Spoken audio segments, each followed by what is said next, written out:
আমার প্রিয় ছোট্ট বন্ধুরা, আজ আমি তোমাদের একটা সুন্দর গল্প শোনাবো।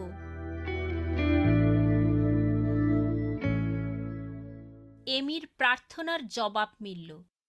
তোমার কি কোনো পছন্দের রং আছে? এমির পছন্দের রং ছিল নীল। সে নীলাকাশ পছন্দ করত, নীল সাগর, আর তার পছন্দের সকল রঙের মধ্যে বেশি পছন্দনীয় ছিল তার মায়ের নীল রঙের চোখ। এমি মনে মনে ভাবত তার নিজের চোখের রং বাদামি, যা বড়ই বিদঘুটে। মা, ঈশ্বর কি আমার সকলের প্রার্থনা শুনতে পায়? অবশ্যই সোনা, ঈশ্বর সকল প্রার্থনা শুনে থাকেন। এমনকি শিশুদের প্রার্থনাও তিনি শুনেন? অবশ্যই এমি।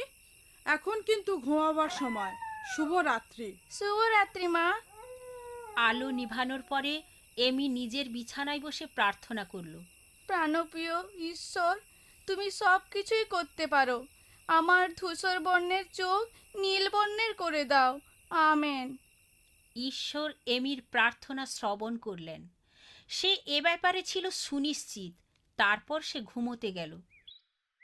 পরদিন সকালে ঘুম থেকে জেগে উঠে তার প্রার্থনার কথা মনে করল। বিছানা থেকে লাফ দিয়ে নেমে পড়ল, সোজা আয়নার কাছে এসে দাঁড়ালো। আয়নার মধ্যে থেকে দুটো বড় বাদামি চোখ তার দিকে উল্টে তাকিয়ে রইল। দুঃখ ভারাক্রান্ত এমি চিন্তা করল, ঈশ্বর তার প্রার্থনা শ্রবণ করেননি। তারপর যেমন কেউ কেউ মনে মনে বলে, না বোধক জবাবও প্রার্থনার একটি। বহু বছর অতিক্রান্ত হলো। এমি তখন প্রাপ্তবয়স্ক। সে ভারতে মিশনারি হিসেবে এলো। সেখানকার ভাষা শিখল। তারা যা কিছু খায় তা খেতে শিখল। যে পোশাক তারা পরিধান করে সেও ওই একই পোশাক পরিধান করে। আর তাতে যাতে বিদেশিদের মতো দেখা না যায়, বরং স্থানীয় লোকদের মতো দেখা যায়, সেজন্য নিজের চামড়ায় তদ্রূপ ক্রিম মাখত, যাতে তাকে বাদামি রঙের দেখা যায়। একদিন এমির বন্ধু তাকে বলল, এমি, তোমার চোখের রং নীল না হয়ে বাদামি হওয়াটা খুবই উপযুক্ত হয়েছে। অন্যথায় সকলে তোমাকে বিদেশি ভাবত। বাদামি চোখ? শিশুকালের প্রার্থনার কথা এমির মনে জাগল।